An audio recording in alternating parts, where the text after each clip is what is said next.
The first thing that hit the concrete was a ceramic planter filled with white marigolds. It did not just fall. It was knocked clean off the front step by the shoulder of a man who had never once been told that his power had a limit. The planter cracked against the sidewalk, soil spreading across the pavement like something dark and permanent. A second one followed, almost immediately. Then a folding table near the entrance went sideways, scattering intake forms and program flyers across the wet grass. A donation box tumbled off the edge of the step, coins rolling in slow, lazy circles before going still one by one.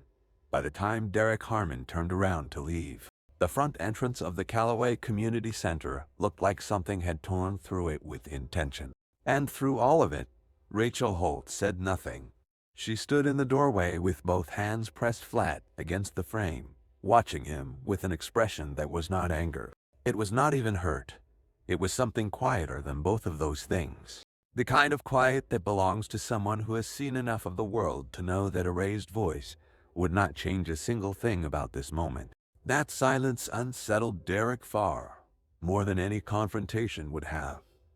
He got into his car without looking back. Derek Harmon was 41 years old and had spent the last 12 years turning distressed properties into profit margins. He did not just buy land.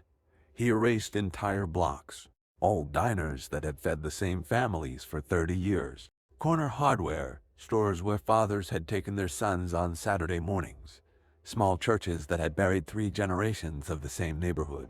All of it gave way eventually to towers with his company name etched into the lobby glass. People called him aggressive. His partners called him effective. Nobody called him decent. And he had never once lost sleep over that distinction. Harmon Rise was supposed to be his defining project. A $900 million mixed-use development in the center of Clarksville, Tennessee, anchored by premium retail, a hotel, and high-end residential units on the upper floors. The project had taken 3 years to plan and 18 months to acquire. Every property on that corridor had been purchased. Every deed had been transferred. Every owner had signed except one. The Callaway Community Center sat at the corner of Maple and Fifth, like something that had simply decided it was not going anywhere. A 2-story brick building with a hand-lettered sign above the door, a small garden along the front wall, and a bulletin board in the window covered in flyers for food drives and job skills workshops and grief support groups. Rachel Holt had been running it for 6 years. Her grandmother, Dorothy Holt, had founded it 30 years before that. Dorothy had given the better part of her adult life to that corner, and when she passed, she left the building and everything it stood for to the one person she trusted to keep it standing. Derek had sent to formal acquisition letters before he ever set foot on the property. Market value first, then 1 point for times that. Both times he received a polite written response from Rachel explaining that the building was not available and thanking him for his interest. His attorneys had been direct. The development footprint could not be finalized until that parcel was secured. Every week of delay was costing his investors real money, and so Derek decided he would go himself. Because in his experience, resistance was usually just a negotiation that had not yet been framed by the right person. He arrived on a Tuesday morning at 10:47. The center was already open.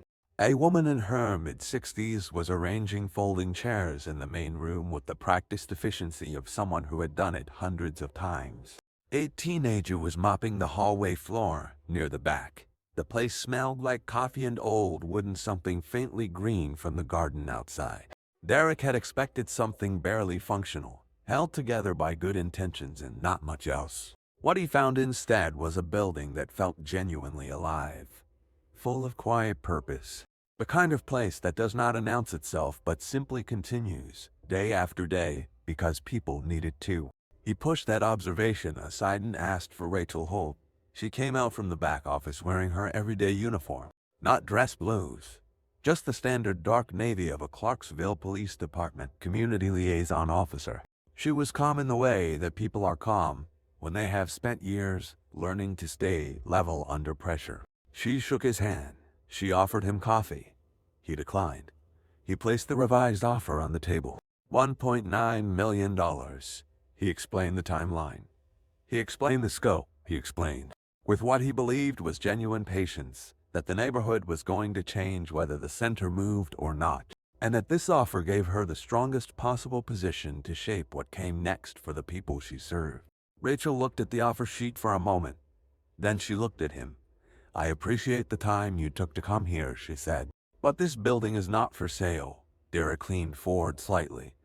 "Everything has a number." "Not this," she said. "My grandmother gave 30 years of her life to this community from this building. The people who come here, they do not have anywhere else to go. I am not going to hand them a relocation notice so that you can put a hotel on this corner." Derek felt the patience he had walked in with beginning to thin at the edges. "Your grandmother is gone," he said. And even as the words left his mouth, he registered how they landed. "The building is aging. The neighborhood is already in transition. I am offering you the resources to do more good somewhere else than you could ever do here." Rachel folded the offer sheet once and slid it back across the table. "I think you should leave," she said quietly. Something in him broke loose then. Not one feeling, but several months of accumulated pressure colliding at once. He thought about the investors waiting on his calls. He thought about the permits with expiration dates. He thought about every obstacle that had ever stood between him and a finished project and how every single one of them had eventually moved. He stood up from the table to fast. His elbow caught the edge of a shelf near the door. A row of framed photographs rattled and 2 of them fell. He did not stop. He pushed through the front door and his shoulder caught the planter on the step end, then the table, and then he was in the parking lot breathing hard with his hands at his sides, and the only sound behind him was the slow roll of coins across concrete. He drove away without looking back. Now hold on, because what Derek did not know in that moment, what he could not possibly have known, was that the woman standing in that doorway watching him leave had already saved his father's life. And the way he was about to find that out is the part of this story that you are going to want to hear. 14 months before that Tuesday morning, a fire broke out at a warehouse on the south edge of Clarksville. It started in the electrical room on the ground floor and moved fast. By the time the first engine arrived, the second floor was fully involved and the stairwell was gone. 3 workers had made it out through a loading bay exit. 1 had not. Rachel was off duty. She had stopped at a gas station 2 blocks away and saw the column of smoke rising above the roofline. She drove toward it the way she always did, not because protocol required it, but because turning away from something like that had never been something she was built to do. She arrived before the second engine. She talked to the workers outside. She got a name and a location. And then she went in through a ground floor window on the east side of the building. The man she found on the second floor, pinned beneath a collapsed storage shelf in a back corridor with smoke filling the room from the ceiling down, was Gerald Harmon, 63 years old. He had been inspecting an inventory unit when the stairwell gave way. Rachel moved the shelf. She got him onto her shoulders. She carried him down an exterior fire escape on the north face of the building that she was not entirely certain would hold their combined weight. It held. Gerald Harmon spent 11 days in Vanderbilt University Medical Center. He recovered fully. Rachel filed her incident report that evening. She declined the commendation. She declined the press interview request. She submitted a written request to her supervisor asking that her name not be publicly associated with the rescue. Her stated reason was simple. She had not done anything she would not expect any person with a conscience to do. And she did not want recognition for something that should not require recognition. The file was marked restricted at her request. Gerald Harmon knew someone had carried him out of that building. He did not know who. Derek had made inquiries through the department and been told the information was not available for public release.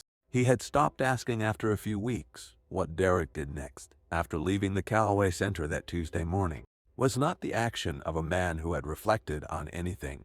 Within 48 hours, he was on the phone with his lead attorney outlining a strategy. File zoning compliance complaints with the city regarding the center's use classification.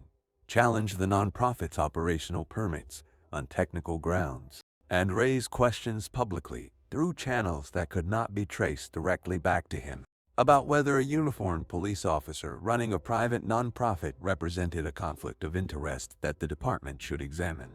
His attorney noted that the approach carried reputational risk. Derek said he understood that. He said he wanted it done anyway. Within 10 days, 2 anonymous complaints had been filed with the Clarksville City's zoning office. A local news blog ran a short item questioning Rachel's dual role. The item cited no named sources. It did not need to.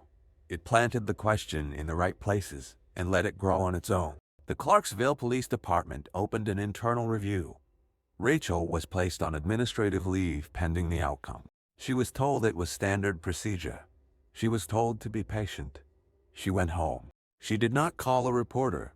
She did not hire a publicist. She called the families who depended on the center one by one and told each of them that the doors would stay open and that she would make sure of it personally.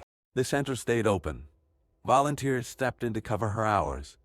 Carol Briggs, the woman who had been arranging chairs the morning Derek visited, had been coming to the center every Tuesday and Thursday for 4 years. She had started coming after her husband passed, and she found herself unable to leave the house for 3 weeks straight. A grief support group at the Callaway Center had been the first place she had gone. She said later that it had been the thing that kept her from disappearing entirely into herself. Carol started opening the building at 7:30 every morning during Rachel's leave. She said it was the least she could do for a place that had done everything for her. Marcus Webb had been using the center's job placement program for 7 months after losing his position at a logistics company. He was 54 years old and had sent out 61 applications before the center's coordinator helped him reframe his resume and prepare for interviews. He had accepted a position 2 weeks before Derek's complaints were filed. He showed up every morning during the leave period to help with whatever needed doing. He said the center had given him back something he had not known how to name until it was almost gone. Sandra O'Kafer had brought her two daughters to the center's after-school tutoring program for 2 years.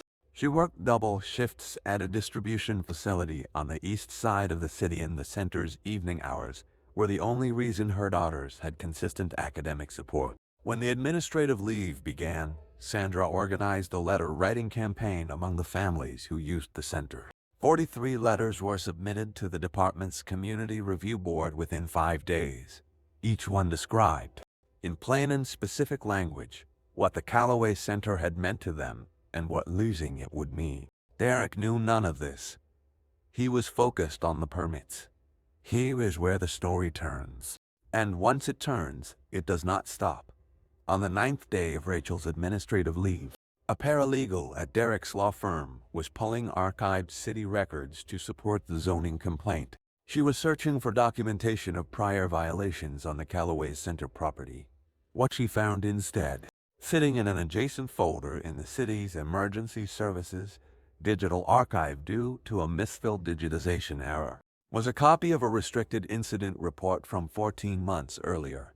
The restriction flag had not transferred correctly. The file was fully accessible. It was complete. It had a name at the top.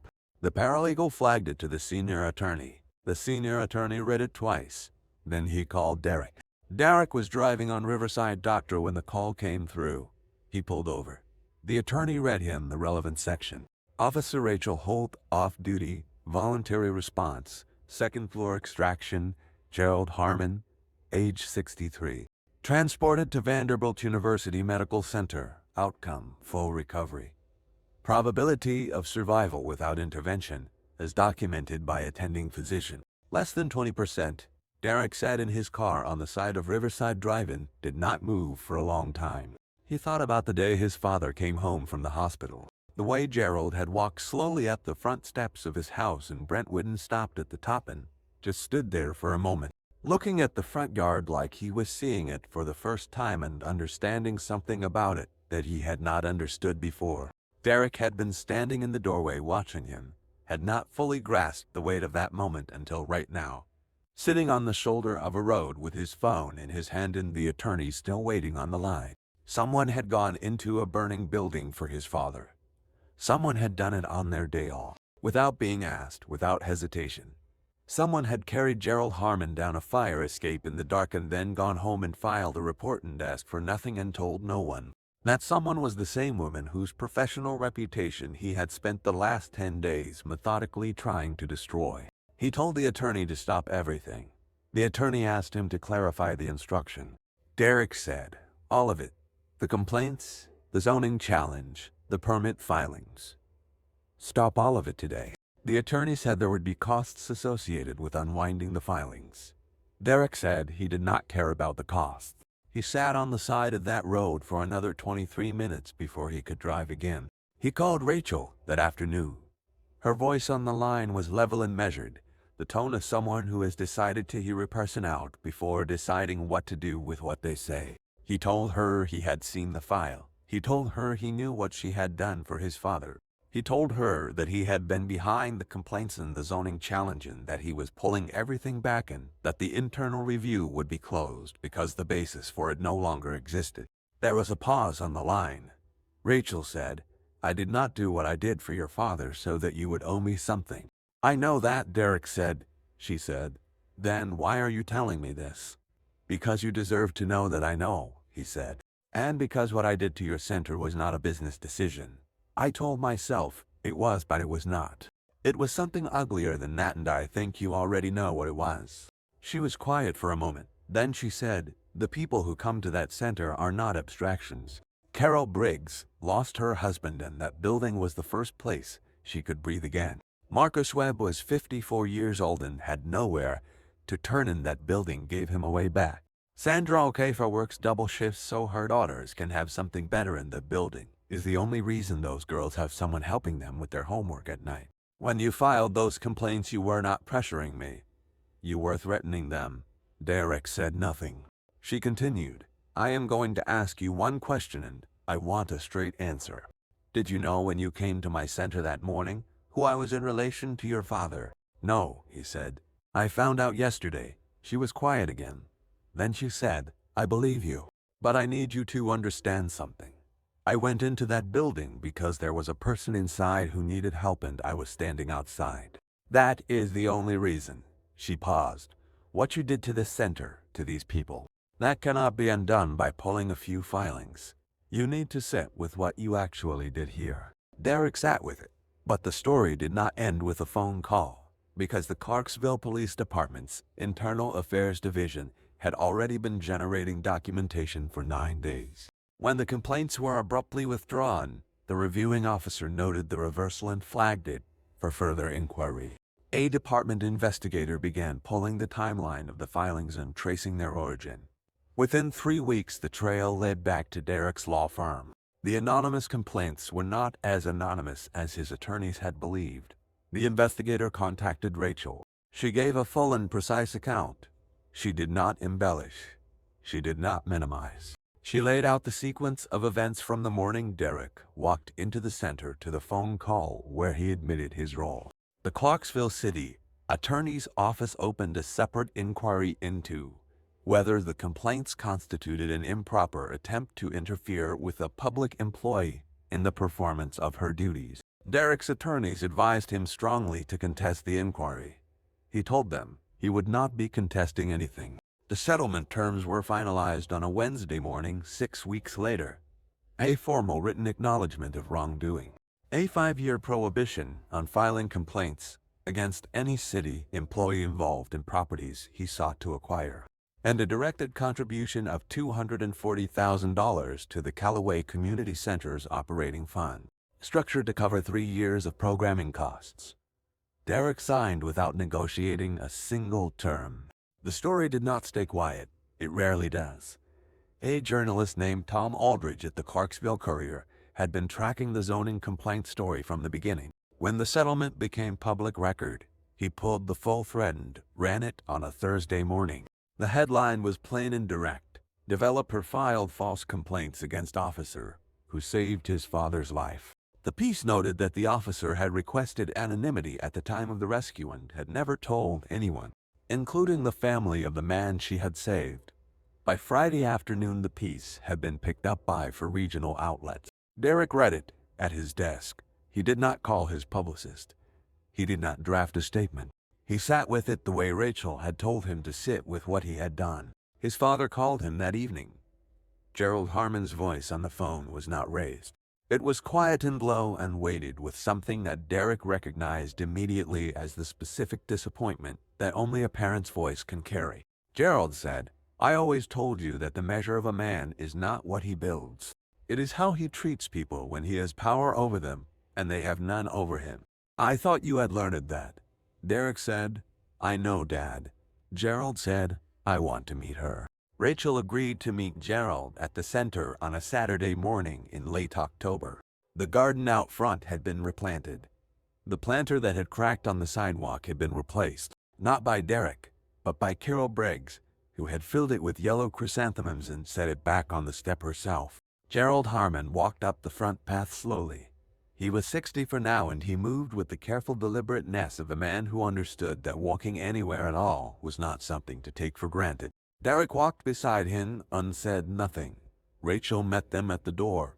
She shook Gerald's hand. He held it a moment longer than a handshake requires. He said, I have been trying to find you for over a year. She said, I know. I am sorry for that. I just did not want it to become something larger than what it was. He said, what was it then? She thought for a moment. Then she said, it was just a Tuesday. Gerald looked at her for a long time. Then he looked around the interior of the center. The bulletin board covered in flyers. The folding chairs arranged in a circle near the window. Carol Briggs at the coffee station in the corner, pretending not to watch. Marcus Webb at a table near the back, filling out paperwork with the focused attention of someone who had learned not to waste a single opportunity. A child's drawing taped to the wall beside the door. A house with a yellow sun above it, and the words, This is home, written in careful crayon letters underneath. Gerald said, my son told me what he did. All of it. Rachel nodded. He said, I raised him to know better than that. I want you to know that I know that. Rachel said, he came back. He told the truth when he did not have to. That matters. Derek was standing slightly behind his father. There was nothing adequate to say, so he said nothing. He looked at the child's drawing on the wall. He thought about the building he had almost taken this from. He thought about Carol and Marcus and Sandra and the 43 letters and the people sitting in this room who would have had nowhere else to go. He thought about his father on a fire escape in the dark and the woman who had carried him down it, and then gone home and said nothing to anyone. The guilt did not arrive all at once. It had been arriving in pieces since the phone call on Riverside Drive, and it kept arriving, quietly, in the days and weeks that followed. Not the comfortable kind of guilt that resolves itself into a lesson and moves on. The kind that stays. The kind that changes the way you look at things you thought you understood. For months later, Harmon Rise opened on a clear morning in early spring. The towers were exactly as impressive as the renderings had promised. The hotel lobby had floor-to-ceiling windows facing the Cumberland River. The retail corridor was fully leased. Journalists photographed the skyline from the pedestrian bridge and called the development a transformation of the corridor. And at the corner of Maple and Fifth, surrounded by all of that new glass and steel and intention, stood a two-story brick building with a hand-lettered sign and a garden along the front wall and a bulletin board in the window and aid or propped open to the morning air. Derek's architects had redesigned the entire ground-level circulation of the development to route foot traffic past the center's entrance. The plaza literally opened toward it, curving around the corner of Maple and Fifth. As though the building had always been the point, the whole design was oriented around. Several architecture critics noted the choice in their coverage. One called it an unusual and quietly powerful gesture. Another wrote that it was the most honest thing in the entire development. Derek never explained it publicly. On opening day, Gerald walked through the plaza. On his son's, Harmon stopped in front of the Callaway Center and looked at the hand-lettered sign for a long moment. He said, your grandfather used to say that you can tell everything about a man by what he chooses to protect when nobody is making him. Derek looked at the sign. He thought about everything it had taken to get to this morning. The pressure campaign and the phone call on the side of Riverside Drive in the settlement and the article in his father's voice on the phone. Quiet and waited and disappointed. He thought about Rachel going into a burning building on her day off and coming home and saying nothing. He thought about Carol opening the center at 7:30 every morning because it was the least she could do for a place that had done everything for her. He said, I know, Dad. I know that now. Inside, Carol was arranging chairs for the morning session. She looked up when they came in. She looked at Derek with an expression that was not warm, exactly, but was no longer what it had been. Something had shifted in it, not forgiveness perhaps, but the beginning of something that might become that. Given enough time and enough evidence, she said. Coffee is on. Rachel came out from the back office. She shook Gerald's hand. She nodded at Derek. No ceremony. No formal acknowledgement of the distance they had traveled to get to this room on this morning. Just the people standing in a building that was still standing because one of them had refused to let it fall and the other had finally, after everything, stopped trying to push it over. Gerald picked up a flyer from the table near the door. A winter coat, doctor, starting the following week. He read it carefully. Then he folded it and put it in his jacket pocket. Rachel watched him do it. He said, I will bring some things by. She said, we will be here. Outside through the window Derek could see his development. The towers in the hotel and the plaza, the people already moving through the space he had spent years and a considerable portion of his reputation building. All of it exactly as he had imagined it. And one thing more. A brick building at the corner with a garden out front and a light on inside ended or propped open to let the morning in. For the first time, looking at all of it together, he understood something he had not understood before. The smallest building in that plaza was the only one that had been there before he arrived. It would likely be there long after everything else had been renovated or replaced or torn down and rebuilt again. Not because of legal settlements or public pressure. Because a woman named Dorothy Holt had given 30 years of her life to a corner in Clarksville, Tennessee, and her granddaughter had decided that was worth protecting.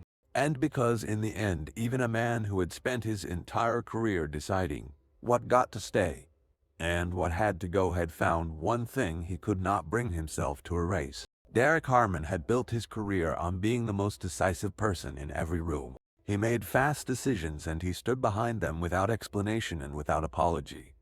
He had believed for a long time that this was what strength looked like. But standing in that plaza on a clear spring morning, looking at a building he had tried to destroy and failed, he understood for the first time that what he had always called strength was not strength at all.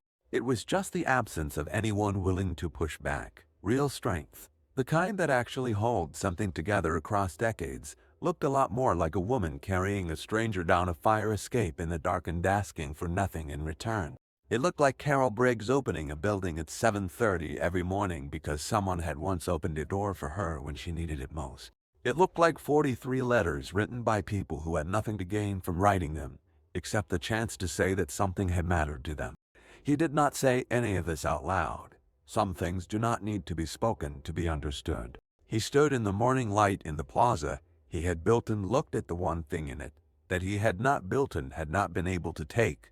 And for the first time in a very long time, he was grateful for something that had nothing to do with him. If this story stayed with you, share it with someone who needs a reminder that the way we treat people when we have power over them is the only measure of character that truly lasts. And if you are new here, subscribe. There are more stories like this one waiting for you. This is a work of fiction created for storytelling and entertainment purposes. All characters' names, locations, and events depicted are entirely fictional and do not represent any real individuals, organizations, or incidents. Any resemblance to actual persons, living or dead, or actual events is purely coincidental.